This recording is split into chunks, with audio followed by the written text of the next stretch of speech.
बच्चों, आप सब लोगों का मेरे चैनल रंगीला सर पर बहुत बहुत सा स्वागत है। मैं आप लोगों को आज परिसंचरण तंत्र के बारे में बता रहा हूं, वो भी मानव परिसंचरण तंत्र। और मानव परिसंचरण तंत्र में अत्यंत महत्वपूर्ण जो भाग होता है हमारा, वह हृदय की संरचना।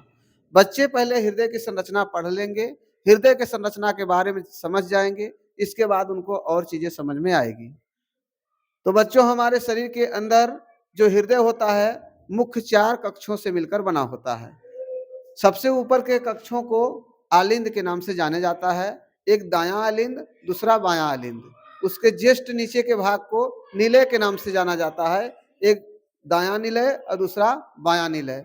इस तरह से हम देखते हैं कि 4 कक्षों से हमारा हृदय बना हुआ है। बच्चों, प्यारे बच्चों, इस हृदय में महत्वपूर्ण जो वेन्स और आर्टरीज होती हैं, शिराएं और धमनियां होती हैं, उनका भूमिका क्या होता है यह मैं बताने जा रहा हूं। आप लोग इस पे ध्यान दीजिएगा कि जो हमारी धमनियां शिराएं होती हैं इस तरह से लगी होती हैं। आप लोग देख रहे हैं कि सबसे ऊपर यहाँ महाधमनी है, जो यहाँ से आपके बाएं आलिंद से होकर के ऊपर जा रही है। और इसके जस्ट नीचे यहाँ पर आप लोग देख रहे हैं कि दाएं आलिंद से फुफ्फुस धमनी जा रही है। जो फुफ्फुस धमनी जाती है बच्चों, ये फेफड़े में जाकर के मिलती है।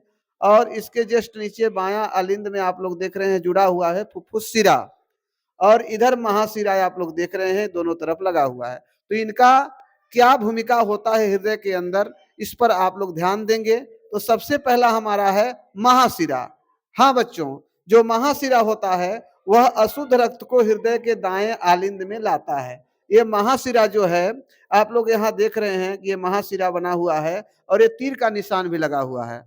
ये महाशिरा क्या करता है, हमारे सर से लेके पैर तक का जो भी अशुद्ध रक्त है, जो कार्बन डाइऑक्साइड युक्त रक्त रहता है, उसको हम अशुद्ध रक्त कहते हैं। उस अशुद्ध रक्त को महाशिरा हमारे दाएं आलिंद में लाती है, जो दायां आलिंद यहाँ पे आपको दिखाया गया है। इस दायां आलिंद में जो अशुद्ध रक्त होता है, तो उसको तत्काल जो है हमारा जो फुफ्फुस धमनी होती है, इसी से जुड़ा हुआ फुफ्फुस धमनी यहाँ लगी हुई है। ये फुफ्फुस धमनी फेफड़े की ओर ले जाती है। यहाँ फुफ्फुस धमनी हमने लिखा है। फुफ्फुस धमनी का क्या काम है, CO2 युक्त अशुद्ध रक्त को फेफड़े की ओर शुद्ध होने के लिए ले जाना। जब फेफड़े में जाता है हमारा अशुद्ध रक्त, कार्बन डाइऑक्साइड युक्त रक्त, तो जब हम लोग श्वास लेते हैं तो वहां पे ऑक्सीजन आती है। ऑक्सीजन के साथ रक्त मिल करके, रक्त का जो आरबीसी में हीमोग्लोबिन होता है वो मिलकर के ऑक्सी हीमोग्लोबिन बना लेता है और हमारा शुद्ध रक्त हो जाता है। वह शुद्ध रक्त फिर से फुफ्फुस शिरा, जो फुफ्फुस शिरा हमारा यहाँ पे है, फुफ्फुस शिरा से होकर के पुनः से हमारे बाएं आलिंद में आ जाता है। तो फुफ्फुस शिरा हमारा क्या करता है, फेफड़े से शुद्ध रक्त को बाएं आलिंद में वापस लाता है। ये बायां आलिंद है, इसमें हमारा ये फुफ्फुस शिरा यहाँ वापस ला दिया। कौन से रक्त को, जो शुद्ध हुआ है फेफड़े में, उस रक्त को यहाँ ला दिया। अब हमारा ये हृदय क्या करता है, जो शुद्ध रक्त है उसको महाधमनी द्वारा, यहाँ आप लोग देख रहे हैं महाधमनी है, ये कहाँ से निकल रही है, आलिंद के तरफ से निकल रही है, माने बाएं आलिंद से। बाएं आलिंद से महाधमनी हमारे शरीर के नख से लेकर सिर तक विभिन्न भागों में एक एक कोशिकाओं तक शुद्ध रक्त को परिसंचरित कर देता है, शुद्ध रक्त को पहुंचा देता है। उसमें हमारे कोशिकाओं को एक एक पार्ट्स को ऑक्सीजन युक्त रक्त मिल जाता है, जिससे हमारे भोजन का पूर्णतः पाचन होता है और भोजन का ऑक्सीकरण होता है, हमें ऊर्जा मुक्त होती है और हमारी जीवन इसी तरह चलती रहती है। तो आप लोग समझ गए बच्चों कि हमारे हृदय के अंदर कौन कौन से महत्वपूर्ण अंग जुड़े होते हैं, किनका महत्वपूर्ण काम है। ठीक है, इसी में आप लोग एक संरचना पर और गौर करेंगे। यहाँ पे दोनों तरफ कपाट लगे होते हैं। इधर आप देख रहे हैं ट्राइकास्पिड बाल को, जिसको त्रिवलनी कपाट कहते हैं, जो यहाँ पे होता है। और इधर द्विवलनी कपाट होता है, जिसको माइटूल बाल भी कहा जाता है। इनका बच्चों क्या काम होता है, ये सिर्फ जिस तरह हम लोगों का दरवाजा काम करता है कि जिसको बाहर जाना हो चला जाए, फिर हम दरवाजा बंद कर दें, इसके बाद दरवाजा जब तक आप खोलेंगे नहीं तब तक कोई अंदर आ नहीं सकता, उसी तरह से ये कपाट काम करते हैं।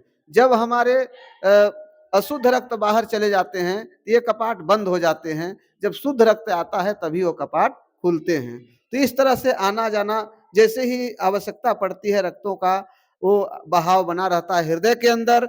यही जो ट्राई का स्पीड बाल है, माइटूल बाल है, इन्हीं के झटके से बंद होना खुलना, बंद होना खुलना, इसी के वजह से हमारे शरीर का धड़कन सुनाई देता है, जिसको हम लोग डब डब डब की आवाज सुनते हैं हृदय में। तो ये यही है त्रिबलनी कपाट और द्विबलनी कपाट की आवाज है। जैसे आप दरवाजा बंद करते हैं, फड़ाक से सुनाई देता है, फिर खोलते हैं, उसी तरह ये एक तरह से दरवाजा के समान हमारे हृदय के अंदर होता है। ये खुलता है और बंद होता है, खुलता और बंद होता है। और ये ऐसा खुलता बंद होता है कि जो उधर से आ रहे हैं रक्त, जिनको बाहर न जाने दे तो नहीं ही जाने देंगे, और इसके बाद शरीर के अंदर विभिन्न भागों में भेजे जाते हैं। तो जिसकी जैसी जरूरत होती है वैसा खुलता है और बंद होता है। इसी तरह से ये हमारे कपाट काम करते हैं। तो बच्चों, ये आप लोगों को समझ में आ गया पूरा हृदय की संरचना? हाँ, तो आइए इनके हम कार्य बता देते हैं कि जो हमारा पूरा हृदय है, समूचा हृदय क्या काम करता है। सबसे पहला काम तो यह है कि हमारे शरीर के अंदर रक्त का पंप करता है। रक्त को पंप करके हमारे फेफड़े तक भेजना, फेफड़े से हृदय में लाना, और हृदय से हमारे शरीर के विभिन्न भागों में सप्लाई कर देना। दूसरा काम है कार्बन डाइऑक्साइड युक्त रक्त। कार्बन डाइऑक्साइड युक्त रक्त शिरा के माध्यम से, आप लोग जानते हैं शरीर के अंदर धमनियां और शिराएं होती हैं। तो जो शिरा होती है उसमें अशुद्ध रक्त आता है जो हृदय में लाया जाता है। तो शरीर के विभिन्न भागों से अशुद्ध रक्त को लाना हृदय के अंदर, ये काम हो गया। दूसरा हो गया ऑक्सीजन युक्त रक्त, जो हमारे फेफड़े में ऑक्सीजन युक्त रक्त आता है हृदय के अंदर, उसको हमारे शरीर के विभिन्न भागों में सप्लाई कर देना। और तीसरा है पोषक तत्वों का परिवहन। जो हमारे पोषक तत्व कोशिका तक पहुंच गए हैं, उन कोशिका में उपस्थित पोषक तत्वों को विभिन्न भागों में, या हम कह सकते हैं कि छोटी आंत में जो हमारा भोजन पचा हुआ है, वो बिलाई के माध्यम से हमारे रक्त में मिल गया है पोषक तत्व। तो जब हमारा रक्त परिसंचरण होता है, रक्त हमारे शरीर के विभिन्न भागों तक दौड़ लगाता है, एक एक कोशिका तक पहुंचता है, तो चूंकि पोषक तत्व हमारे रक्त में मिले हैं, इसलिए पोषक तत्व हमारे, चाहे चाहे प्रोटीन हो, कार्बोहाइड्रेट हो, वसा हो, विटामिन हो, वो भी हमारे कोशिकाओं तक पहुंच रहे हैं। और उन कोशिकाओं का क्या हो रहा है, कोशिका के अंदर उन भोज्य पदार्थों का ऑक्सीकरण हो रहा है, और हम ऊर्जावान अपने को महसूस करते हैं, हमको ऊर्जा मुक्त होती है। ठीक है, तो बच्चों, पोषक तत्वों का परिवहन भी हमारा हृदय करता है। अगला है ताप का नियंत्रण करना। ताप यानी टेम्परेचर। हमारे शरीर के अंदर जो ताप, एक निश्चित तापमान होता है, उससे तापमान कम होता है तो हमको ठंडी लगती है, और तापमान ज्यादा होता है तो गर्मी लगती है। तो उसको भी नियंत्रित करने का काम कौन करता है? हृदय करता है। और लास्ट है अपशिष्ट पदार्थों को बाहर निकालना। हमारे शरीर के अंदर जो अपशिष्ट पदार्थ, जैसे कार्बन डाइऑक्साइड अपशिष्ट पदार्थ है, तो उसको फेफड़े के माध्यम से वापस कर देता है, बाहर निकाल देता है। इसलिए हम कह सकते हैं कि हमारा हृदय अपशिष्ट पदार्थों को भी बाहर करने का काम करता है। तो आज का यह पाठ कैसा लगा बच्चों? बहुत बहुत धन्यवाद। इसको आप लोग होमवर्क के रूप में भी लिख लीजिएगा, और इसको पूरा स्ट्रक्चर बना लीजिएगा, हृदय के कार्य याद कर लीजिएगा, और इसके बाद कल हमको कॉपी दिखाइएगा। ठीक है? हाँ, बहुत बहुत धन्यवाद।